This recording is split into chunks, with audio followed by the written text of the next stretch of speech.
ખરીદ કરાયેલ water cooler RO system સાથેના જે હોય તેની ખરીદીમાં ભ્રષ્ટાચાર થયો હોવાનો આક્ષેપ કરી યોગ્ય તપાસ કરવાની 2 સદસ્યો દ્વારા લેખિત રજૂઆત કરાઈ છે.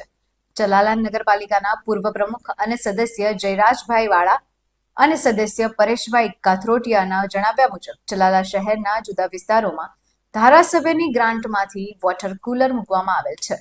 આ વોટર કુલર ખરીદ કરવા માટે ટેન્ડર પ્રોસેસમાં આ ટેન્ડરની અમરેલીની રાહી કન્સ્ટ્રક્શનને ટેન્ડર લાગ્યું હતું. ત્યારે નવાઈની વાત તો એ છે કે ગ્રાન્ટ પણ ધારાસભ્યએ જ ફાળવેલ હોય તેમ છતાં એજન્સી દ્વારા કુલ 9 વોટર કુલર આઈએસઆઈ અને આઈએસઓ માર્કા વગરના તદ્દન હલકી કક્ષાનું મટીરિયલ્સ વાળા ધાબડી દેવામાં આવ્યા છે. તમામ વોટર કુલર જાહેર જગ્યાએ જાહેર જનતાના ઉપયોગ માટે મૂકવામાં આવેલ છે. ત્યારે આ પ્રકારની તદ્દન હલકી પ્રકારના ગુણવત્તાવાળા વોટર કુલર લાંબા સમય સુધી ટકી રહી શકે તેમ ન હોય પેમેન્ટ અટકાવવા માંગણી કરાઈ છે.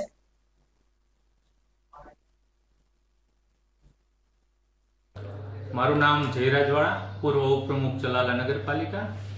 મારા દ્વારા આક્ષેપો નહીં પણ રજૂઆત જે કરવામાં આવી છે, કારણ કે હમણાં થોડા સમય પહેલા ચલાલા શહેરમાં વિવિધ જાહેર સ્થળો ઉપર 9 જગ્યાએ આરઓ સિસ્ટમ અને વોટર કુલર મૂકવામાં આવ્યા. આ તમામ વોટર કુલર આદરણીય ધારાસભ્યશ્રીની ગ્રાન્ટમાંથી મૂકવામાં આવ્યા.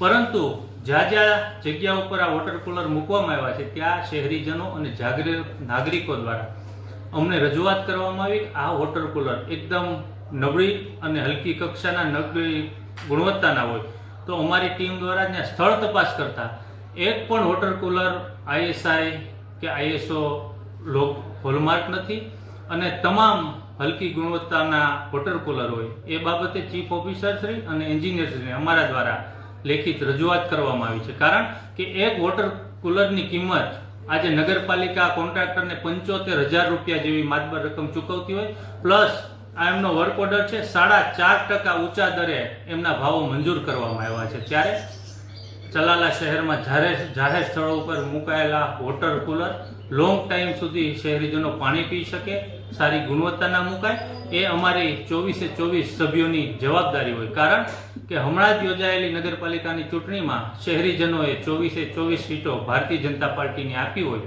સારી ક્વોલિટીના કામો થાય, સારી ગુણવત્તાના કામો થાય અને શહેરીજનોની આશા અને અપેક્ષાઓ પૂર્ણ થાય એ અમારી સૌની ફરજ સમજી આજે જે અમે અરજી આપી છે તો એમાં અમારી આપના માધ્યમથી પણ વિનંતી છે કે chief officer Shri, engineer Shri સ્થળ તપાસ કરે અને એજન્સી જો દોષિત હોય તો એમના ઉપર કડકમાં કડક કાર્યવાહી કરે અને આમનું પેમેન્ટ પણ ના આપવામાં આવે. સાહેબ, કોની ગ્રાન્ટમાંથી આ ફાળવવામાં આવ્યું? આ ધારાસભ્ય શ્રી જયવીભાઈ કાકડિયાની ગ્રાન્ટમાંથી આ વોટર કુલર ફાળવવામાં આવ્યા છે અને આ ચલાલા એટલે એમનું પણ હોમ ટાઉન હોય ત્યારે એમની પણ ફરજ અને જવાબદારી બને છે કે એમણે ફાળવેલી ગ્રાન્ટમાંથી સારા કામો થાય, સારી ક્વોલિટીના વોટર કુલર મુકાય. કારણ કે આ જાહેર સ્થળો ઉપર મુકાયેલા હોય એનો રફ યુઝ થવાનો છે, શહેરીજનો વધારેમાં વધારે એનો ઉપયોગ કરવાના છે. ત્યારે લોંગ ટાઈમ સુધી લોકોને સુખાકારી મળી રહે એ જોવાની જવાબદારી તમામ સભ્યશ્રી, ધારાસભ્યશ્રી સહિત સમગ્ર ટીમની છે. ત્યારે એક જાગૃત સભ્ય તરીકે મેં જે રજૂઆત કરી છે, જોઈએ છે નગરપાલિકા એમાં આગળ શું પગલાં લે છે.